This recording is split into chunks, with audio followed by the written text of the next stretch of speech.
지금 백악관이 떨고 있습니다. 대한민국이 600km 상공에 펼친 조용한 혁명 때문입니다. 새벽 3시 13기의 위성이 동시에 궤도에 안착했습니다. 뉴스는 그저 성공이라고만 전했죠. 하지만 그 안에 숨겨진 진실을 아는 사람은 거의 없었습니다. 스스로 길을 찾아 움직이는 위성들. 흩어져 있지만 하나의 거대한 눈처럼 작동하는 편대.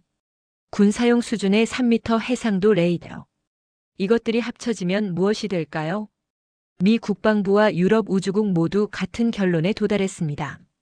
하늘의 성벽 그리고 그 성벽을 설계한 보이지 않는 손이 있다는 것도요. 미국이 수십 년간 동생으로만 보던 나라가 어느새 협상 테이블에서 고개를 들 힘을 갖게 된 겁니다. 지금부터 그 숨막히는 일주일의 기록이 공개됩니다. 구독과 좋아요를 눌러주시고 감동의 대한민국이라고 댓글을 남겨주세요. 저는 에바 콜린스, 위험을 숫자로 환산하는 사람입니다. 그런데 오늘 서울에서 제 숫자가 처음으로 작아졌습니다. 새벽 4시 45분이었어요. 서울 용산구 대사관 건물 3층, 보안 회의실의 형광등이 제 눈을 따갑게 만들고 있었죠. 저는 테이블 위에 놓인 노트북 화면을 응시했습니다. 화면엔 지금 막 수신된 궤도 데이터가 떠 있었어요. 태양동기 궤도 13기 동시 진입 성공. 저는 손가락으로 트랙패드를 긁었습니다. 뭔가 잘못됐다는 느낌이 목구멍까지 차올랐어요. 이건 특이치일 거라고 오류일 거라고 스스로를 달랬죠. 하지만 숫자는 거짓말을 하지 않습니다. 저는 그걸 너무 잘 알고 있었어요. 회의실엔 6명이 있었습니다. 빅터 헤일이 테이블 맞은편에 앉아 펜을 톡톡 두드리고 있었어요. 그는 미 행정부에서 파견된 연락 장교였죠. 50대 중반 회색 정장에 빨간 넥타이를 맨 그는 언제나 자신이 이 자리에서 가장 높은 사람이라는 표정을 짓고 있었습니다. 빅터가 입을 열었어요. 에바, 이게 뭐야? 그의 목소리엔 비웃음이 섞여 있었습니다. 아시아식 쇼 아니야? 데이터 조작일 수도 있고. 저는 고개를 들었습니다. 데이터는 미 우주군 레이더에서 직접 수신한 겁니다. 제 목소리는 차가웠어요. 조작이라면 우리 시스템을 먼저 뚫어야 할 텐데요. 빅터는 펜을 한 번 더 두드렸습니다. 그 소리가 제 신경을 긁었어요. 그래도 샘플이 작잖아. 한 번 성공했다고 실력이 증명되는 건 아니지. 저는 대답하지 않았습니다. 사실 그 말이 맞았거든요. 저도 그렇게 생각하고 싶었어요. 한국은 선진국 기술을 따라하는 나라, 가성비로 승부하는 나라라고 믿고 싶었죠. 왜 그랬을까요? 제 과거 때문이었습니다. 저는 24살 때 아버지를 잃었어요. 심장마비로 돌아가신 게 아니라 사업 실패로 인생이 무너진 거였죠. 아버지는 방산 하청업체에서 엔지니어로 일했습니다. 그런데 아시아산 부품 불량 스캔들에 휘말렸어요. 회사는 파산했고 아버지는 빚더미에 앉았죠. 저는 그때 배웠습니다. 값싼 동양 기술은 믿을 수 없다고. 그 편견이 제 가슴에 뿌리를 내렸어요. 그래서 저는 안보와 우주 리스크 전문 애널리스트가 됐습니다. 숫자로 위험을 평가하고 증거로 판단하는 사람이 된 거죠. 저는 이성적이고 냉소적인 사람이었어요. 그게 제 무기였습니다. 그런데 오늘 그 무기가 무뎌지는 기분이었어요. 회의실 문이 열렸습니다. 한 여성이 들어왔어요. 40대 초반으로 보이는 그녀는 검은색 재킷을 입고 있었고 왼쪽 가슴에 작은 배지를 달고 있었죠. 푸른색 용 모양이었습니다. 저는 그걸 보며 속으로 피식 웃었어요. 유치하다고 생각했죠. 그녀가 자리에 앉으며 말했습니다. 안녕하세요. 저는 한민지입니다. 이번 미션의 디렉터를 맡고 있어요. 민지의 목소리는 차분했습니다. 감정의 기복이 없었어요. 그녀는 노트북을 펼치더니 화면을 벽면 프로젝터에 연결했죠. 지금 보시는 건 오늘 새벽 3시 12분에 완료된 궤도 진입 데이터입니다. 민지가 말했어요. 13기 모두 태양동기 궤도에 안착했고요. 오전 8시부터 일부 위성이 이온 엔진을 점화할 예정입니다. 이온 엔진이요? 제가 물었습니다. 궤도 조정을 한다는 건가요? 민지가 고개를 끄덕였어요. 네, 편대 비행 알고리즘을 테스트할 겁니다. 위성들이 서로 간격을 유지하면서 움직이는 거죠. 빅터가 비웃었습니다. 그건 나사도 어려워하는 기술이야.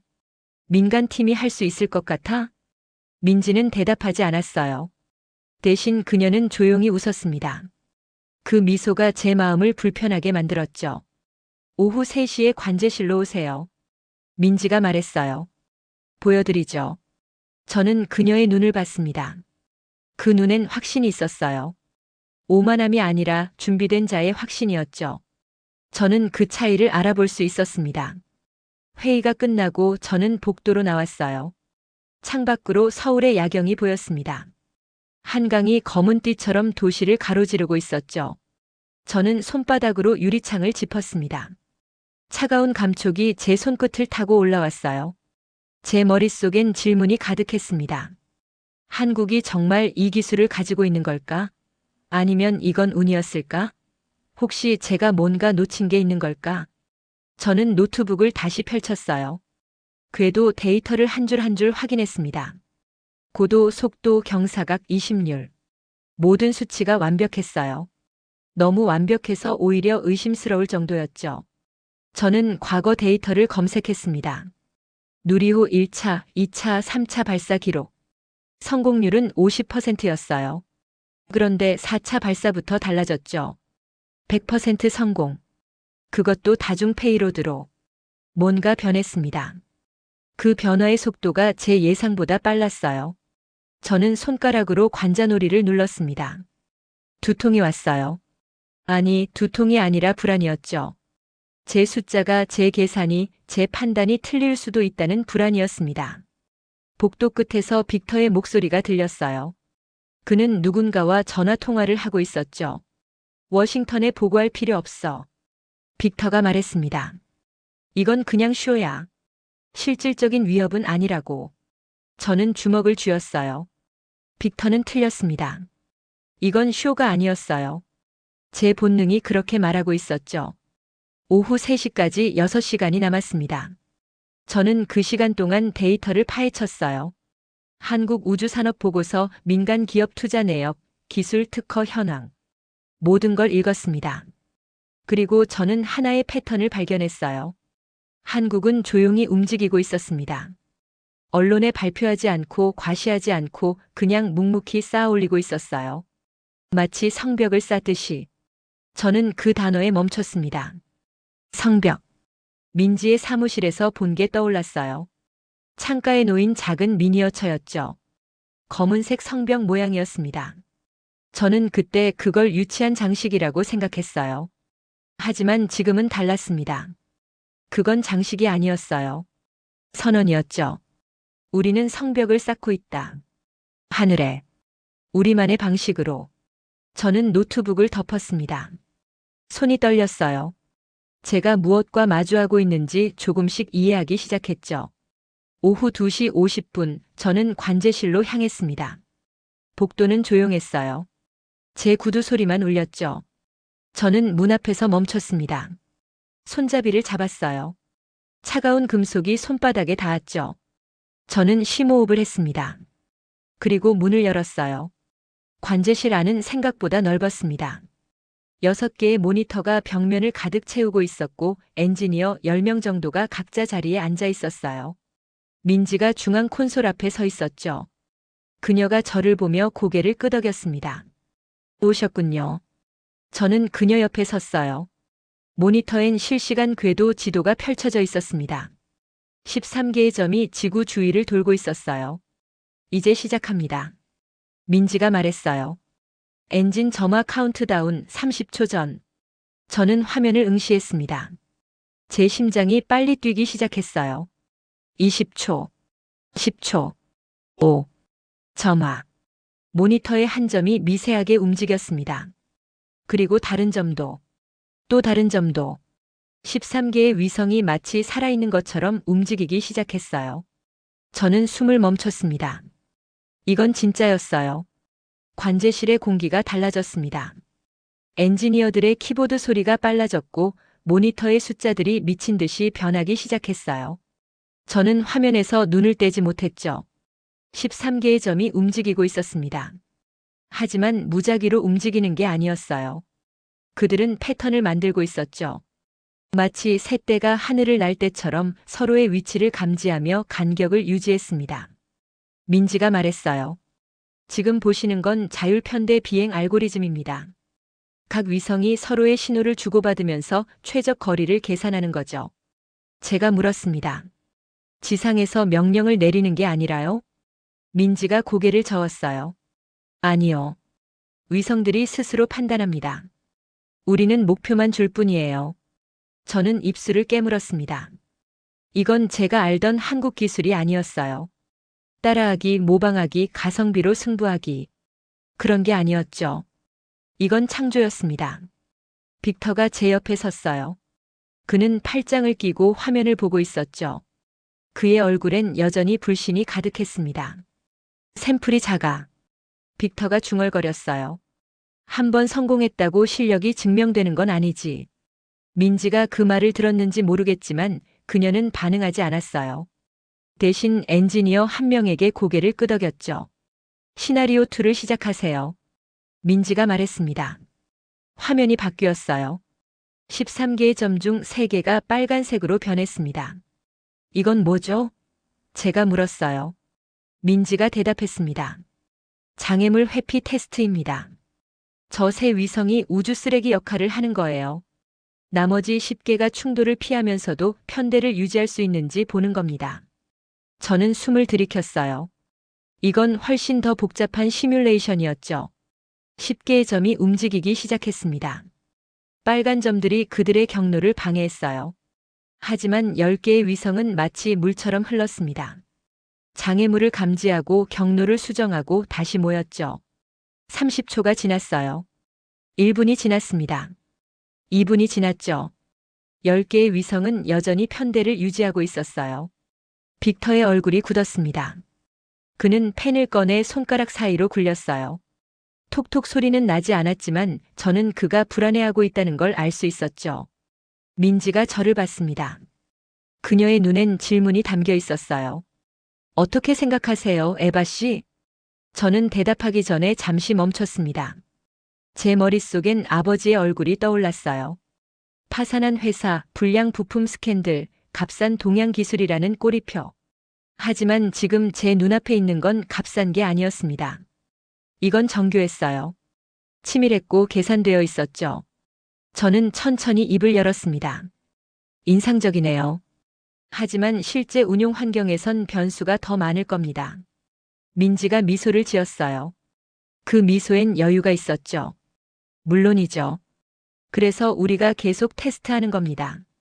빅터가 끼어들었습니다. 이 기술을 어디서 배웠어? 나사? 유럽 우주국? 민지가 고개를 저었어요. 아니요.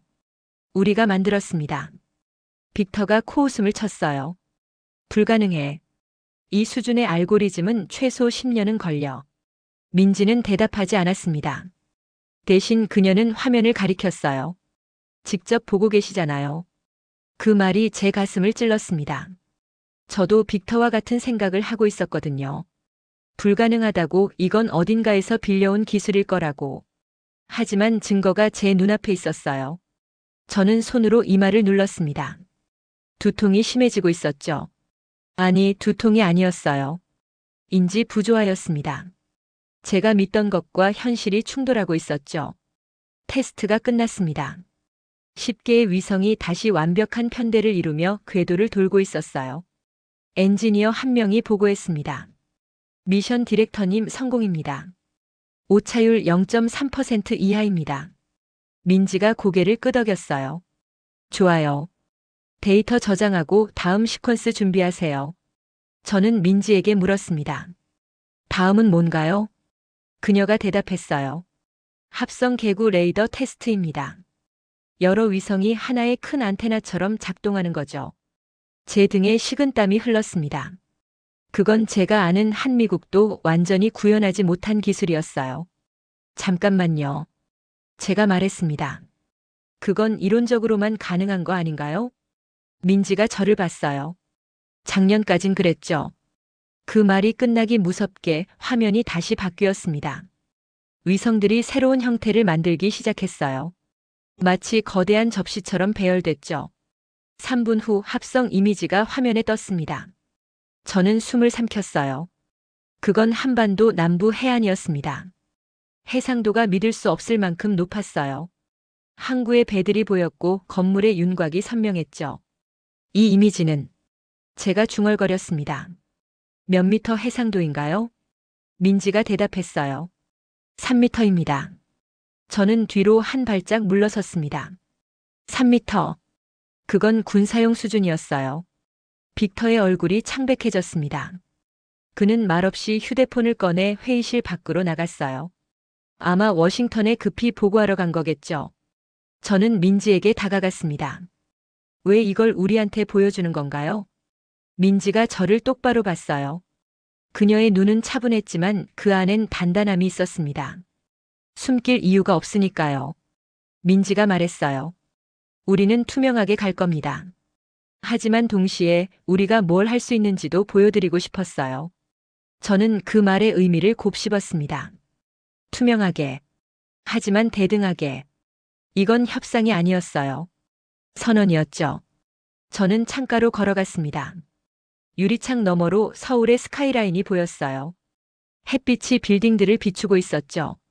문득 민지의 책상 위 선반이 눈에 들어왔습니다. 거기 놓인 작은 미니어처 검은색 성벽 모형이 보였어요. 저는 그걸 가리켰습니다. 저건 뭔가요? 민지가 다가왔어요. 그녀도 성벽을 봤죠. 우리 팀의 상징입니다. 민지가 말했어요. 하늘에 성벽을 쌓는다는 뜻이에요. 제가 물었습니다. 왜 성벽인가요? 민지가 잠시 생각하더니 대답했어요. 성벽은 방어만 하는 게 아니에요. 내 것을 지키고 내 공간을 확보하는 거죠. 그래야 그 안에서 자유로울 수 있으니까요. 저는 그 말을 듣고 뭔가 걸리는 게 있었습니다. 자유. 그래요. 이건 자유에 관한 이야기였어요. 한국은 더 이상 누군가의 허락을 기다리지 않겠다는 거였죠. 저는 민지에게 물었습니다. 다음 단계는 뭔가요? 민지가 미소를 지었어요. 그건 우리끼리 결정할 문제입니다. 그 순간 저는 깨달았습니다. 게임의 규칙이 바뀌었다는 걸. 한국은 더 이상 플레이어가 아니었어요.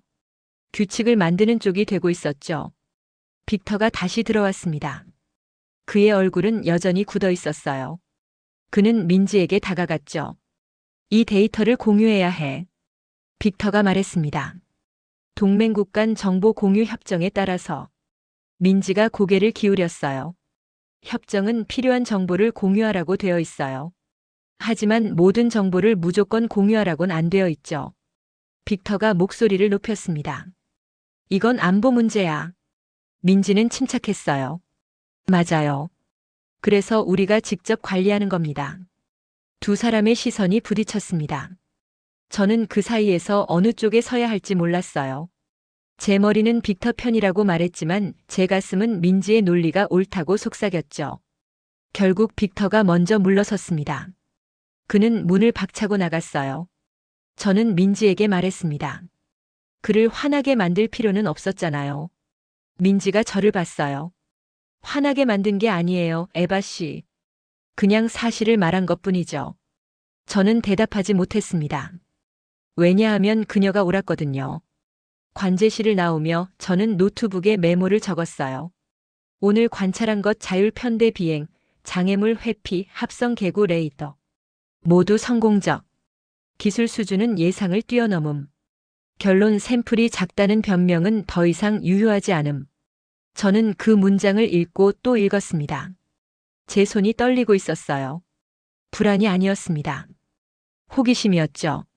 다음 날 오전 10시 저는 대사관동 회의실에 앉아 있었습니다. 빅터가 테이블 상석에 앉아 펜을 톡톡 두드리고 있었어요. 그 소리가 제 신경을 건드렸죠. 회의실엔 8명이 모였습니다. 미국 측 5명, 한국 측 3명. 민지가 한국 측 대표로 앉아 있었어요. 빅터가 입을 열었습니다. 어제 관제실에서 본 기술에 대해 얘기해보죠. 우선 검증이 필요합니다. 민지가 고개를 끄덕였어요. 당연하죠. 어떤 검증을 원하시나요? 빅터가 서류를 내밀었습니다. 기술 문서 전체 공개, 알고리즘 소스 코드 제공, 그리고 공동 운용 체계 구축. 저는 그 요구 사항을 보며 속으로 한숨을 쉬었어요. 이건 검증이 아니었습니다. 통제였죠. 민지가 서류를 읽었습니다. 그녀의 표정은 변하지 않았어요. 다 읽고 나서 그녀는 서류를 테이블 위에 놓았죠. 거절합니다. 민지가 말했어요. 빅터의 펜소리가 멈췄습니다. 뭐라고? 민지가 침착하게 대답했어요. 우리는 기술 공유에 찬성합니다. 하지만 일방적 공개는 아니에요. 상호 교환이어야 하죠. 빅터가 비웃었습니다. 상호 교환? 우리가 뭘 얻는데? 민지가 노트북을 열었어요. 화면을 프로젝터에 띄웠습니다. 그래프가 나타났죠. 이건 비용 대 시간 곡선입니다. 민지가 설명했어요. 전통적인 우주 개발은 정부 주도 대형 프로젝트, 긴 개발 기간이 특징이죠. 하지만 우리는 민간 주도 모듈형 설계, 빠른 반복 개발로 갑니다. 그래프의 두 선이 교차했습니다. 한 선은 완만하게 상승했고 다른 선은 급격히 떨어졌어요. 민지가 계속 말했습니다. 여러분이 10년 걸릴 프로젝트를 우리는 3년에 끝냅니다. 여러분이 100억 달러 쓸 일을 우리는 10억 달러로 해냅니다. 빅터가 끼어들었어요. 그래서? 그게 우리랑 무슨 상관이야? 민지가 미소를 지었습니다. 우리와 협력하면 여러분도 이 속도를 얻을 수 있어요. 저는 그 말을 듣고 무릎을 쳤어요. 민지는 협상의 프레임을 바꾸고 있었습니다. 한국이 구걸하는 게 아니라 미국이 필요로 하게 만드는 거였죠. 빅터가 팔짱을 꼈습니다. 우리가 왜 너희가 필요해? 우리는 나사가 있어. 민지가 대답했어요. 나사는 훌륭하죠. 하지만 느립니다. 그리고 비쌉니다. 빅터의 얼굴이 붉어졌어요. 그는 테이블을 손바닥으로 쳤습니다. 이건 안보 문제라고. 동맹은 정보를 공유해야 해. 민지가 침착하게 말했습니다. 동맹은 상호 존중이 전제예요, 빅터 씨. 일방적 복종이 아니라. 그 순간 회의실이 조용해졌습니다. 저는 민지를 봤어요. 그녀는 조금도 흔들리지 않고 있었죠. 반면 빅터는 펜을 손에 쥐고 있었지만 두드리지 못하고 있었습니다. 권력의 추가 움직이고 있었어요. 빅터가 저를 봤습니다. 에바, 내 의견은 어때? 저는 잠시 망설였어요. 모든 시선이 제게 쏠렸습니다. 저는 천천히 입을 열었습니다. 민지 씨 말에 일리가 있습니다. 일방적 요구는 협상이 아니에요. 빅터가 저를 노려봤어요. 내가 누구 편이야? 저는 그 질문에 대답하지 않았습니다. 대신 이렇게 말했죠. 저는 사실 편입니다. 빅터가 코웃음을 쳤어요. 그는 자리에서 일어났습니다. 이 회의는 무의미하군. 워싱턴에 보고하겠어. 그는 문을 열고 나갔습니다. 다른 미국 측 인원들도 따라 나갔어요. 회의실엔 저와 민지 그리고 한국 측 2명만 남았습니다. 저는 민지에게 다가갔어요. 왜 저렇게까지 밀어붙이나요? 타협할 수도 있었잖아요. 민지가 저를 봤습니다. 타협하면 우리가 지는 겁니다, 에바 씨. 제가 물었습니다. 무슨 뜻인가요? 민지가 대답했어요. 우리가 한 발 물러서면 그들은 두 발을 요구할 겁니다. 그리고 결국 우리는 다시 예전 자리로 돌아가죠. 허락을 구하고 승인을 기다리고 통제받는 자리로. 저는 그 말을 듣고 가슴이 먹먹해졌습니다. 왜냐하면 그게 사실이었거든요. 저는 창밖을 봤어요. 서울의 하늘이 맑았습니다. 그때 빅터가 다시 들어왔어요. 그는 휴대폰을 손에 들고 있었습니다. 워싱턴에서 연락 왔어. 빅터가 말했어요. 최상층에서 관심을 보이고 있대. 민지가 고개를 끄덕였습니다. 그래서요? 빅터가 말했어요. 협상 테이블을 다시 차리자는데. 단 이번엔 조건이 있어. 민지가 물었습니다. 어떤 조건인가요? 빅터가 대답했습니다. 대등한 조건으로. 저는 그 말을 듣고 놀랐어요. 대등.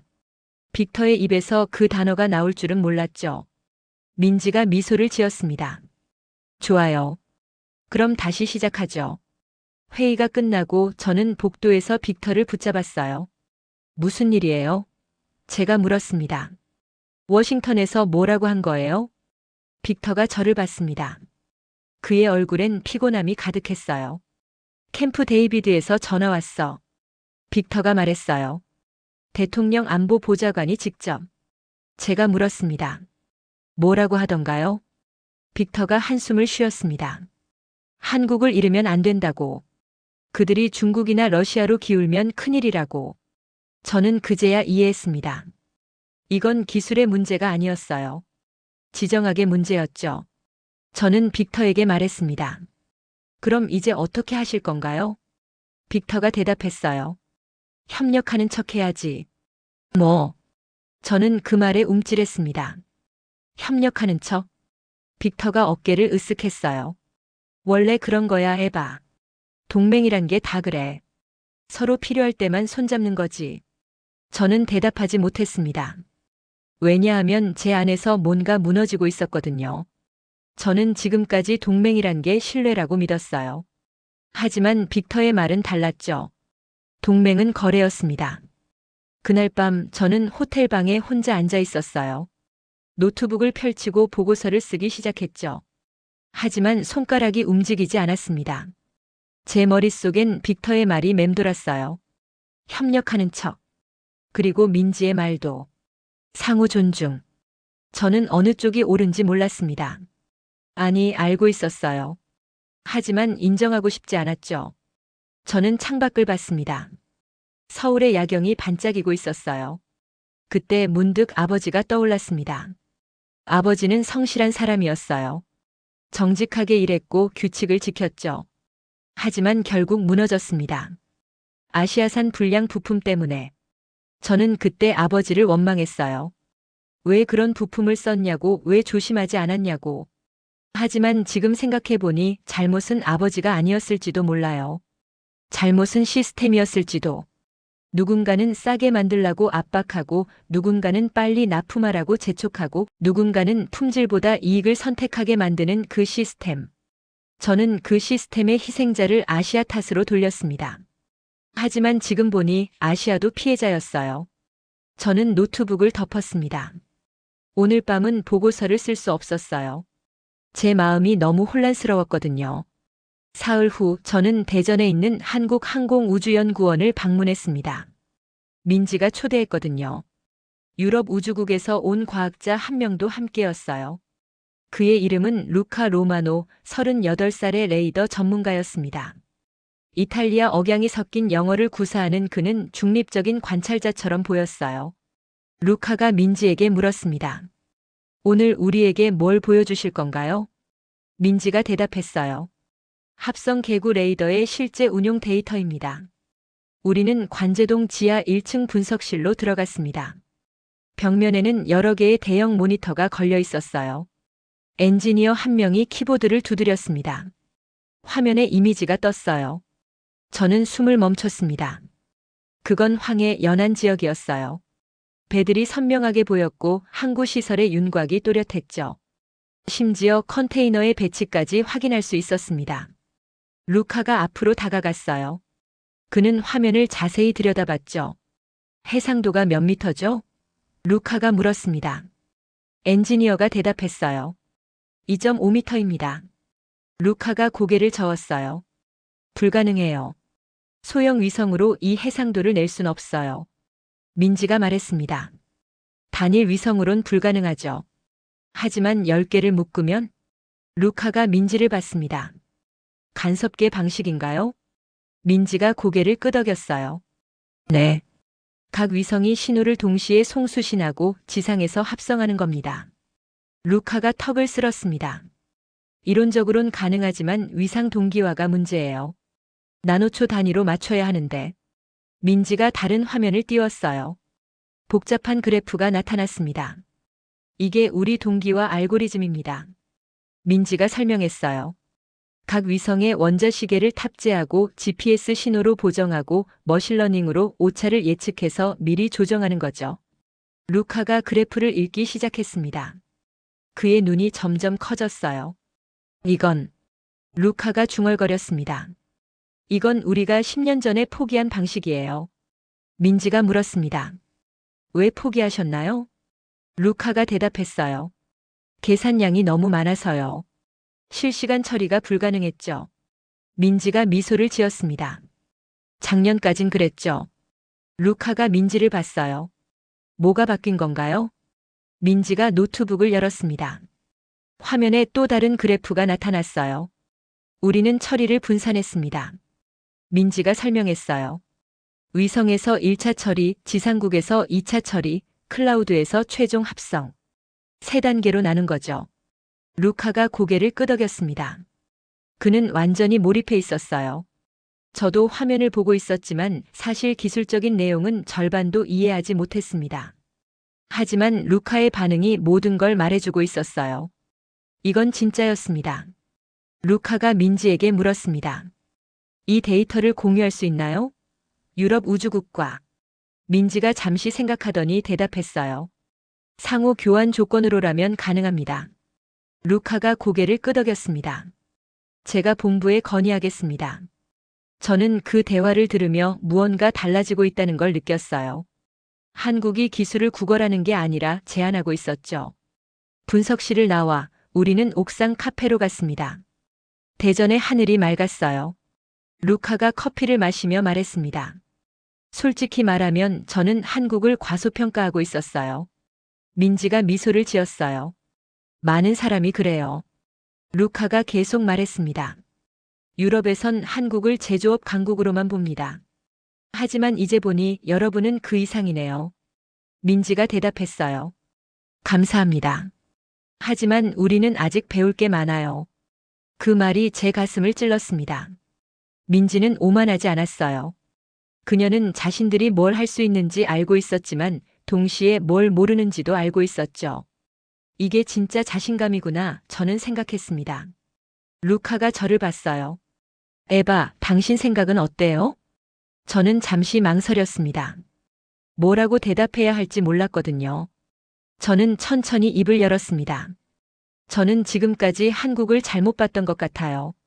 민지가 저를 봤습니다. 그녀의 눈엔 질문이 담겨 있었어요. 저는 계속 말했습니다. 저는 한국이 따라하는 나라라고 생각했어요. 하지만 지금 보니 여러분은 창조하고 있더라고요. 민지가 말했어요. 우리도 처음엔 따라했습니다.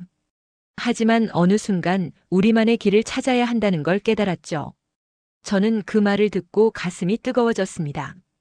왜냐하면 그게 제가 찾던 답이었거든요. 모방은 부끄러운 게 아니었어요. 시작일 뿐이었죠. 중요한 건 그 다음이었습니다.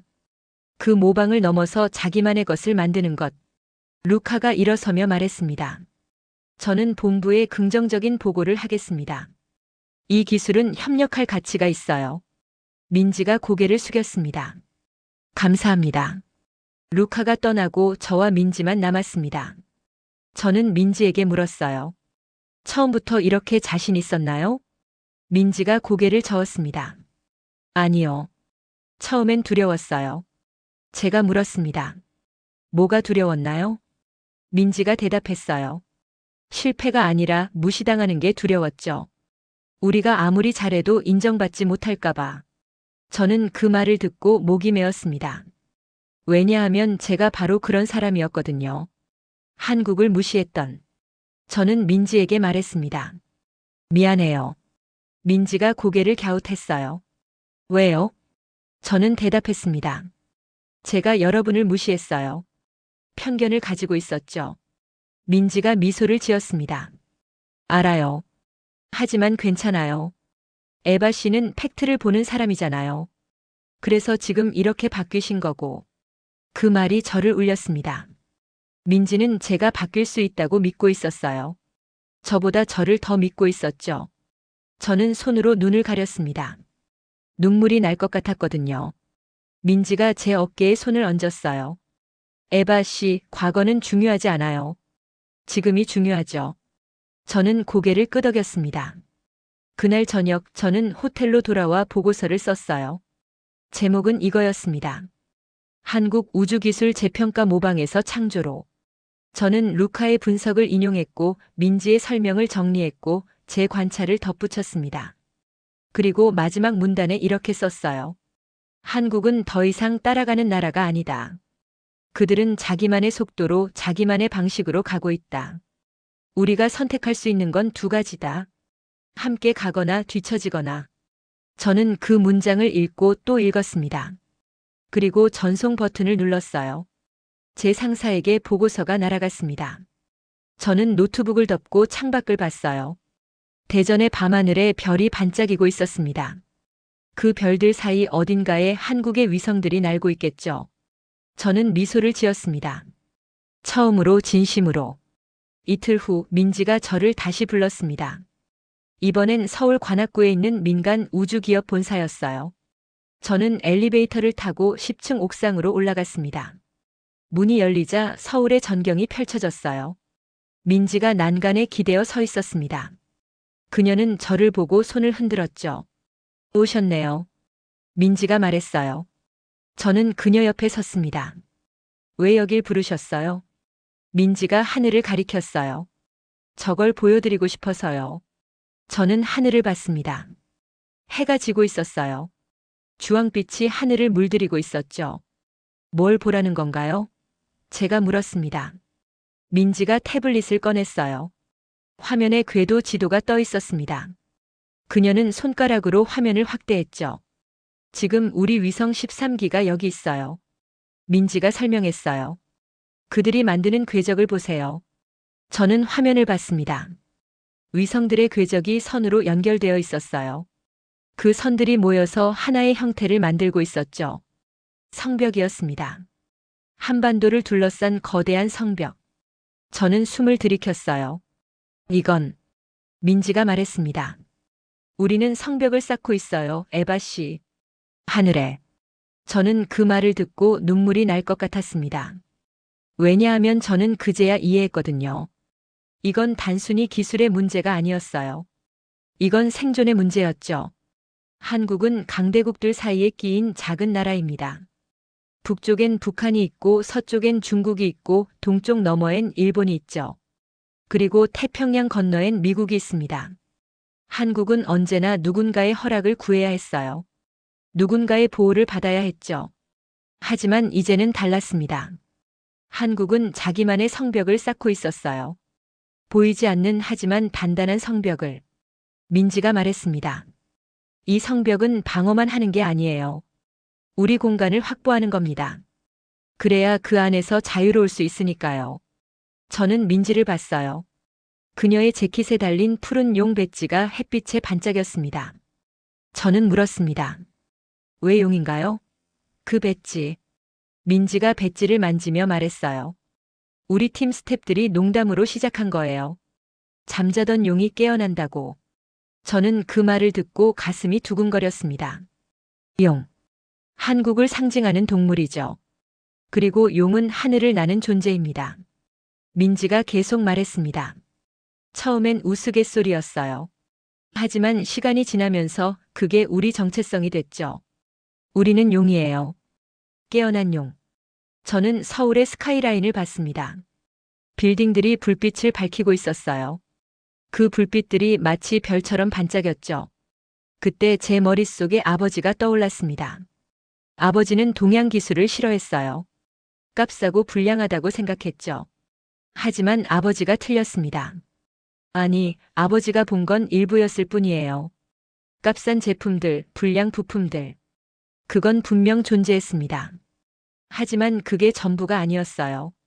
그 뒤에는 노력이 있었고 개선이 있었고 진화가 있었죠.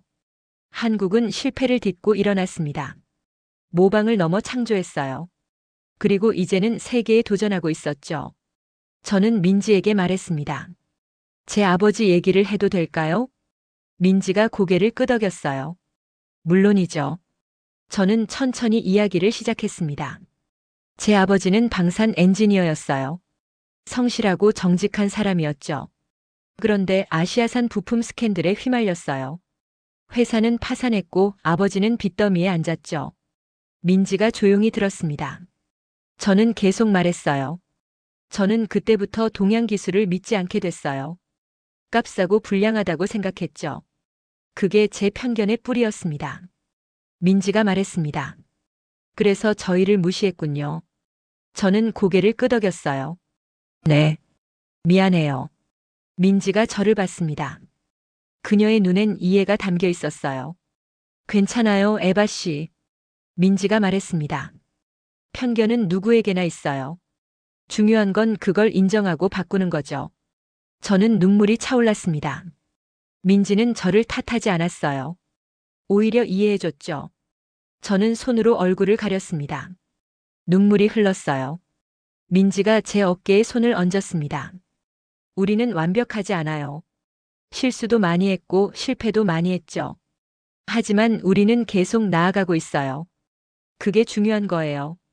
저는 고개를 끄덕였습니다. 해가 완전히 졌습니다. 하늘이 어두워지고 별이 나타나기 시작했어요. 민지가 태블릿을 다시 켰습니다. 화면에 실시간 궤도 지도가 떴어요. 저기 보이세요? 민지가 손가락으로 가리켰습니다. 저 점들이 우리 위성이에요. 저는 화면을 봤습니다. 그리고 하늘을 봤어요. 실제로는 보이지 않았지만 저는 그 위성들이 거기 있다는 걸 알고 있었습니다. 600km 상공에서 13기의 위성이 한반도를 지키고 있었어요. 민지가 말했습니다. 이 성벽은 무기가 아니에요. 방패도 아니죠. 이건 우리 공간이에요. 우리가 자유롭게 숨 쉴 수 있는 공간. 저는 그 말을 듣고 가슴이 벅찼습니다. 자유. 그래요. 이건 자유에 관한 이야기였어요. 저는 민지에게 물었습니다. 다음 목표는 뭔가요? 민지가 미소를 지었어요. 더 많은 위성, 더 넓은 커버리지, 더 정밀한 데이터. 그리고 언젠가는 달에도 가고 싶어요. 저는 놀랐습니다. 달이요?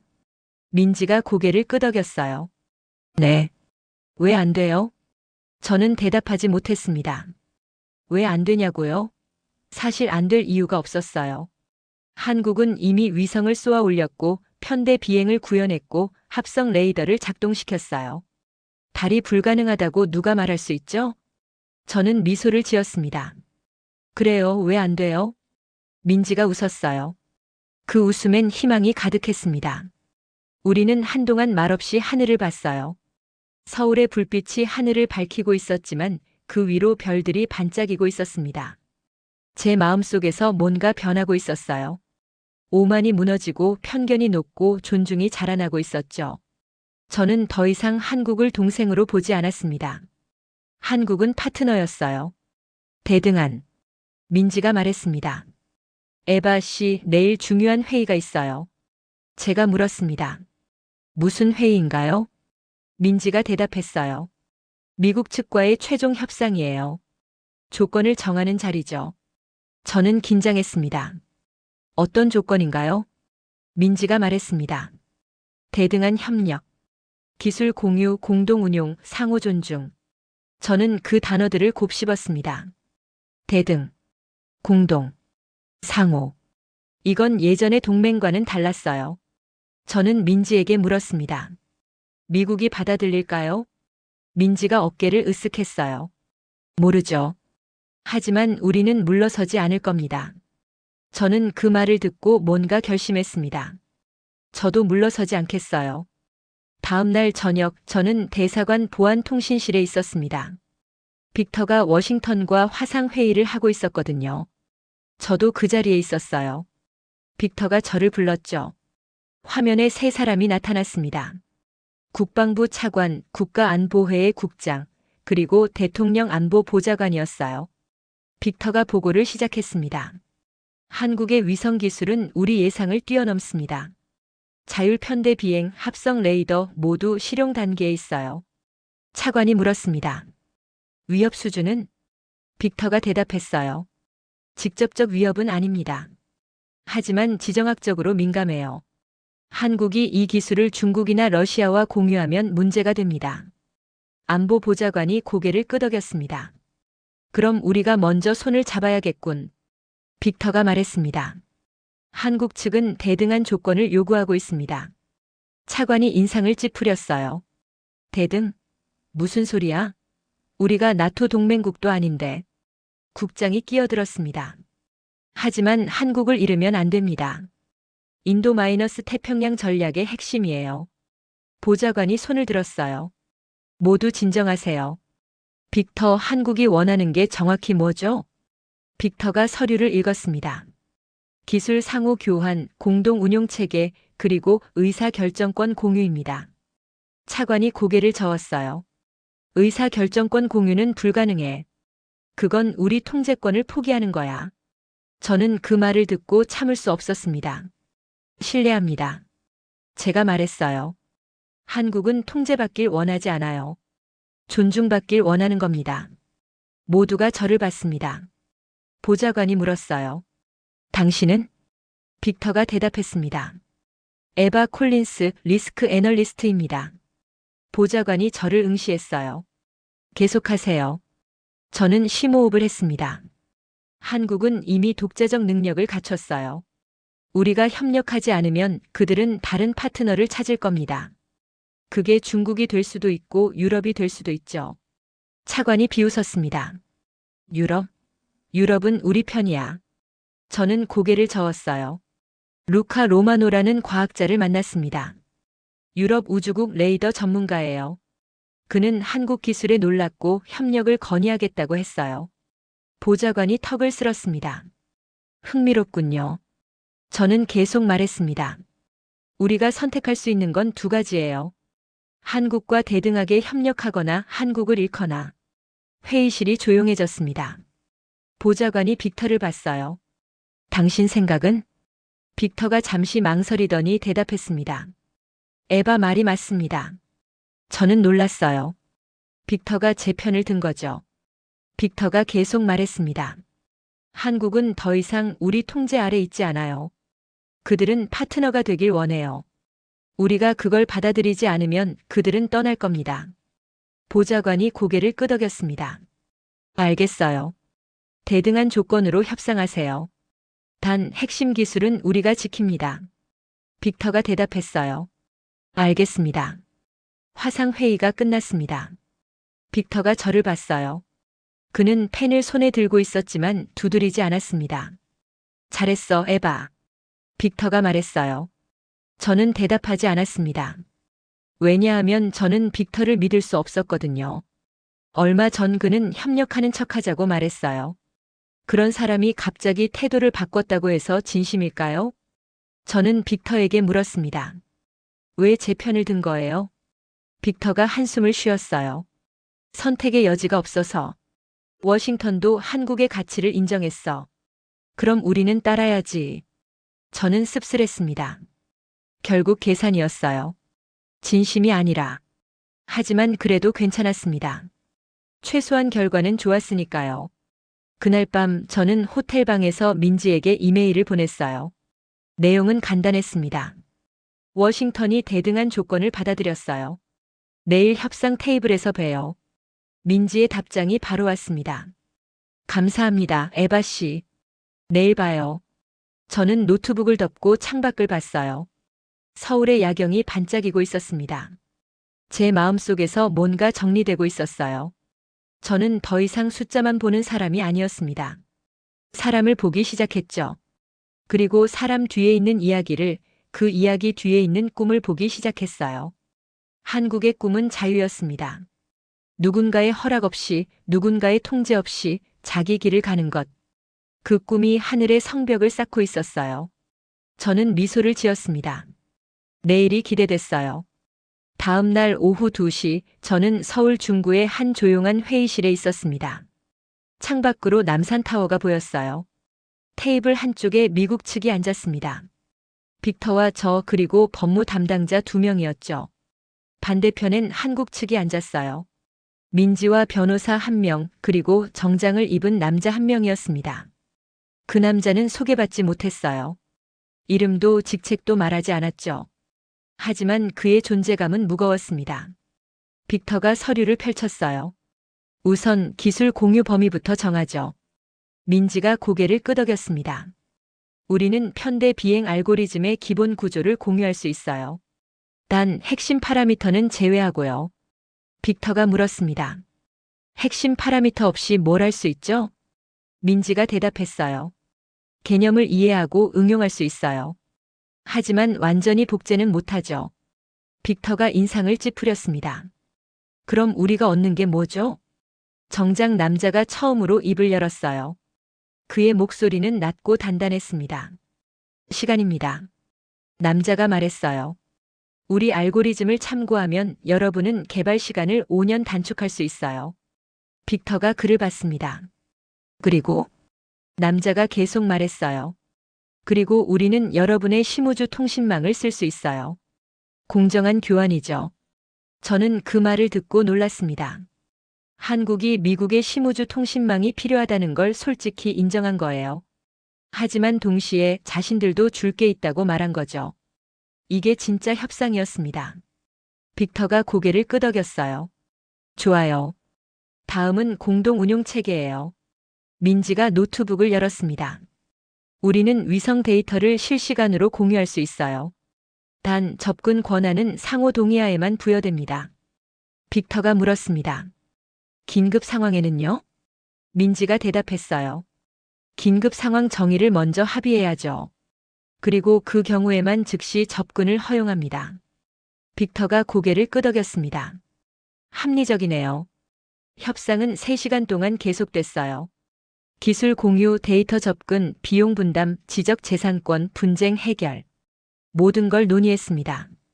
그리고 마침내 합의에 도달했어요. 빅터가 최종 문서를 읽었습니다.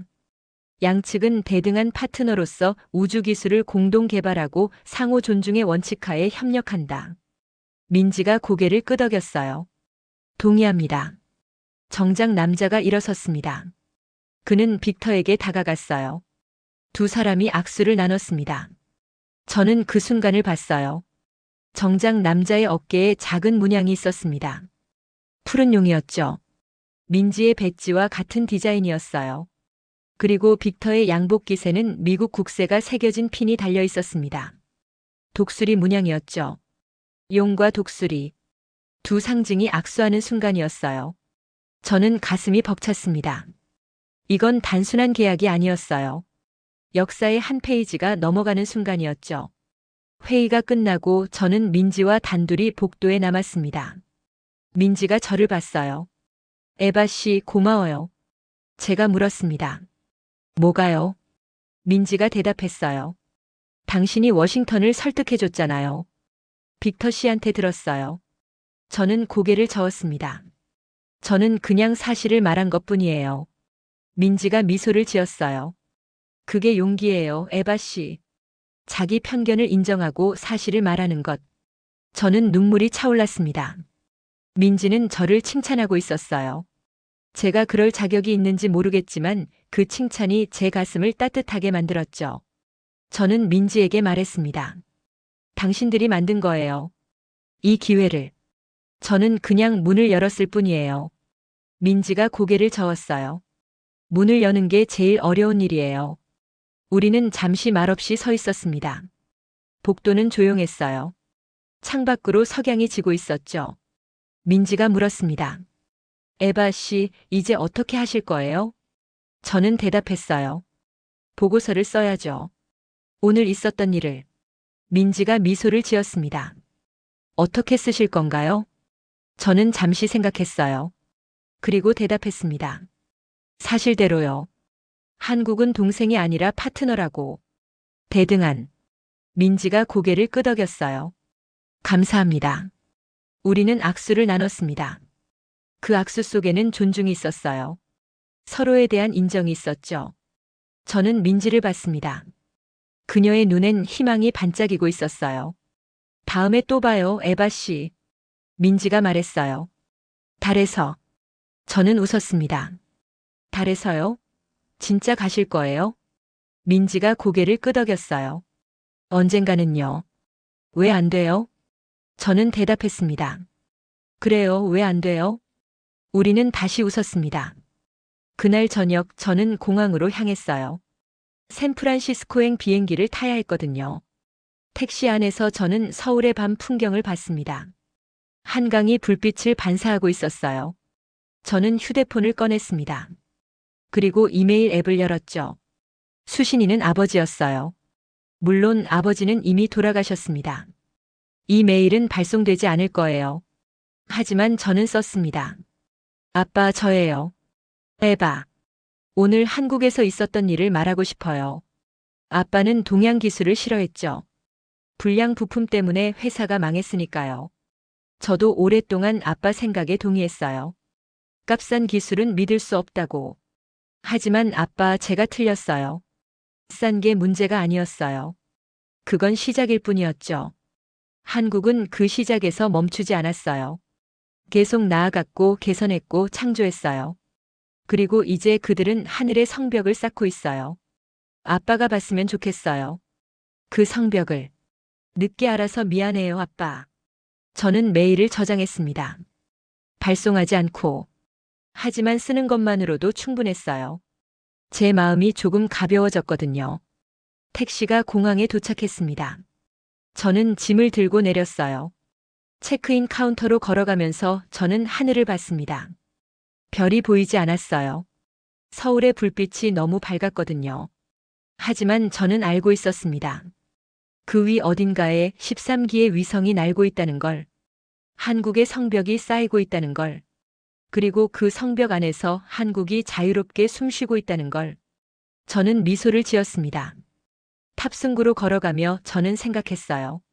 다음엔 어떤 이야기가 펼쳐질까? 달? 화성? 아니면 그 너머? 저는 몰랐습니다. 하지만 확신했어요. 한국은 멈추지 않을 거라고. 그리고 저는 그 여정을 지켜볼 거라고. 이번엔 편견 없이 존중하며. 비행기가 이륙했습니다. 서울이 점점 작아졌어요. 하지만 제 마음속에서 서울은 더 커지고 있었죠. 저는 노트북을 펼쳤습니다. 최종 보고서를 써야 했거든요. 제목을 뭐라고 할까 고민했어요. 그리고 타이핑을 시작했습니다. 제목벽은 하늘에 쌓인다 마이너스 한국 우주기술의 재평가와 협력 방향. 저는 커서를 깜빡이며 다음 문장을 생각했어요. 그리고 썼습니다. 서론 한국은 동생이 아니었다. 설계자였다. 저는 그 문장을 읽고 또 읽었습니다. 맞아요.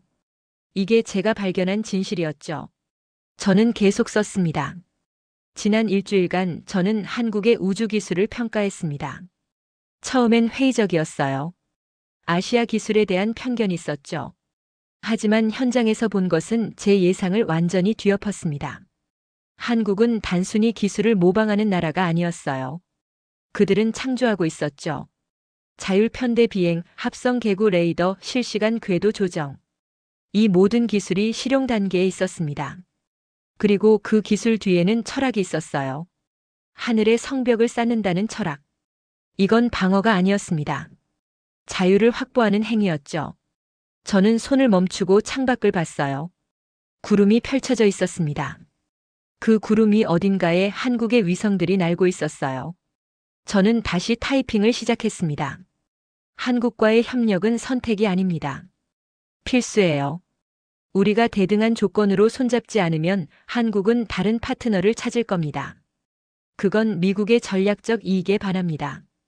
더 중요한 건 도덕적으로도 옳지 않다는 거예요. 한국은 존중받을 자격이 있어요. 그들의 기술, 노력, 비전 모두. 저는 워싱턴과의 화상회의를 떠올렸습니다. 그리고 빅터와의 대화를. 저는 썼어요. 권고 사항 1. 한국과 대등한 기술 교환 협정 체결. 2. 공동 운용 체계 구축, 단 의사 결정권은 상호 존중 원칙하에 공유. 3. 장기적으로 달 탐사 프로젝트 공동 추진 검토.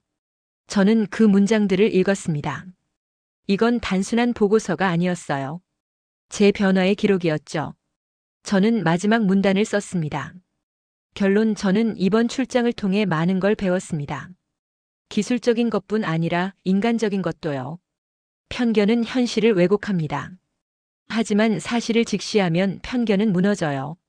한국은 더 이상 우리가 보호해야 할 동생이 아닙니다. 함께 걸어갈 파트너예요. 그리고 그 파트너는 이미 우리보다 앞서가고 있는 분야도 있습니다. 우리가 선택할 수 있는 건 두 가지예요. 함께 가거나 뒤처지거나. 저는 함께 가기를 권합니다. 저는 보고서를 다시 읽었습니다. 처음부터 끝까지. 그리고 만족했어요. 이게 제 진심이었거든요. 저는 파일을 저장하고 이메일에 첨부했습니다. 수신이는 제 상사였어요. 제목란에 썼습니다. 긴급 한국 우주기술평가 최종 보고서. 그리고 전송 버튼을 눌렀어요. 이메일이 날아갔습니다. 저는 노트북을 덮고 뒤로 기댔어요. 창밖으로 태평양이 보이기 시작했습니다. 푸른 바다가 끝없이 펼쳐져 있었어요. 제 옆자리에 승객이 말을 걸었습니다. 출장이셨어요? 저는 고개를 끄덕였어요. 네, 서울에 다녀왔어요. 승객이 물었습니다. 어땠어요? 저는 미소를 지었습니다. 놀라웠어요. 정말로. 승객이 웃었어요. 서울은 멋진 도시죠. 저는 대답했습니다. 도시만 멋진 게 아니에요. 사람들도 그들의 꿈도 멋져요. 승객이 고개를 끄덕였습니다. 그리고 다시 자기 책으로 돌아갔어요. 저는 창밖을 계속 봤습니다. 구름 사이로 햇빛이 쏟아지고 있었어요. 그때 제 휴대폰이 진동했습니다. 이메일이 왔어요. 민지였습니다. 에바 씨, 안전한 여행 되세요. 그리고 다시 한번 감사합니다. 당신 덕분에 우리는 한 발 앞으로 나아갔어요. 언젠가 달에서 만나요. 마이너스 민지. 저는 그 메시지를 읽고 눈물이 날 것 같았습니다. 달에서 만나요. 얼마나 멋진 약속인가요? 저는 답장을 썼어요. 민지 씨, 저야말로 감사합니다. 제 편견을 깨트려줘서요. 그리고 약속해요. 달에서 꼭 만나요. 마이너스 에바. 저는 전송을 누르고 휴대폰을 내려놓았습니다. 비행기는 계속 서쪽으로 날아가고 있었어요. 하지만 제 마음은 동쪽을 향하고 있었습니다. 서울을, 한국을, 그리고 하늘의 성벽을 향해. 저는 눈을 감았어요.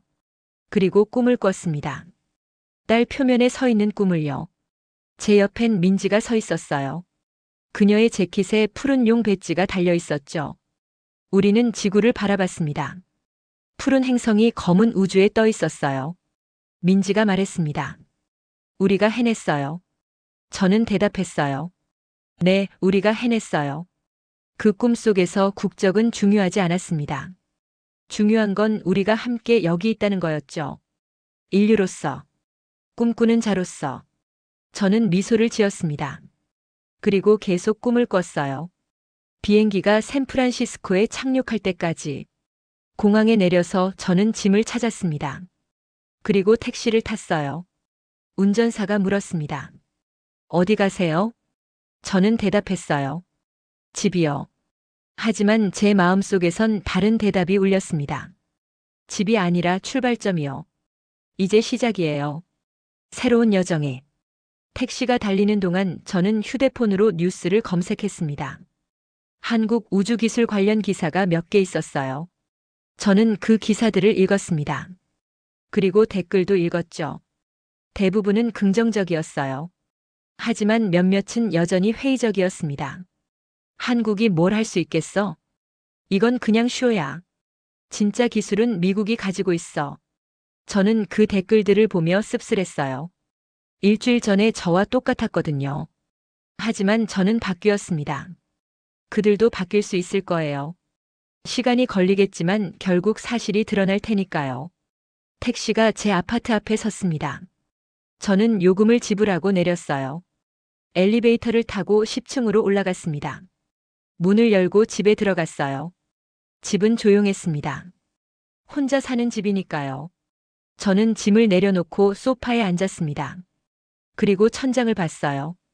제 머릿속엔 여전히 서울의 하늘이 떠올랐습니다. 그리고 민지의 말이. 우리는 성벽을 쌓고 있어요, 에바 씨. 하늘에. 저는 일어나 책상으로 갔습니다. 노트북을 열고 새 파일을 만들었어요. 제목은 이거였습니다. 개인 일기 마이너스 서울에서 배운 것들. 저는 타이핑을 시작했습니다. 1. 편견은 현실을 가린다. 2. 존중은 주는 것이 아니라 인정하는 것이다. 3. 파트너십은 통제가 아니라 협력이다. 4. 자유는 허락받는 게 아니라 쟁취하는 것이다. 5. 꿈은 국경을 넘는다. 저는 그 문장들을 읽었습니다. 그리고 마지막에 하나를 더 추가했어요. 6. 나는 바뀔 수 있다. 저는 파일을 저장했습니다. 그리고 창밖을 봤어요. 샌프란시스코의 밤하늘이 펼쳐져 있었습니다. 별이 보였어요. 그 별들 중 하나가 사실은 별이 아닐지도 몰라요. 한국의 위성일지도. 저는 미소를 지었습니다. 그리고 중얼거렸어요. 잘 가, 성벽. 높이 쌓아봐. 그날 밤 저는 깊이 잠들었습니다. 꿈속에서 저는 다시 달에 있었어요. 민지와 함께. 그리고 우리는 웃고 있었죠. 감동특별시의 이야기는 여러분의 구독과 좋아요, 작은 관심으로 이루어집니다. 감동시민들의 이야기는 내일도 찾아오겠습니다. 감사합니다.